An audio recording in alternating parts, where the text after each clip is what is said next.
Hello everyone, আমি মারিয়ামু। আপনারা সবাই আমাকে চিনেন। আজকে আমি আছি দীপ্ত স্টার হান্টে। সো আজকে আমার বার্থডে ছিল।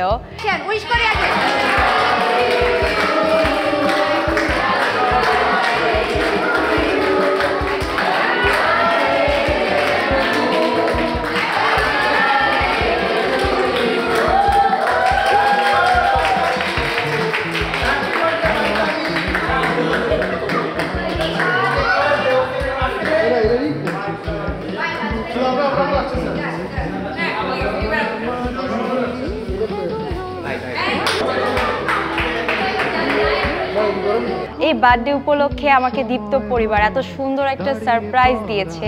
আমি আসলেই এই দীপ্ত পরিবারকে থ্যাঙ্কস আমার মন থেকে, কজ এত সুন্দর বার্থডে আমি আমার লাইফে কখনো কাটাই নাই। এটা আমার one of the best birthday ছিল। Thanks to Deepto star hunt with Deepto family. Thank you.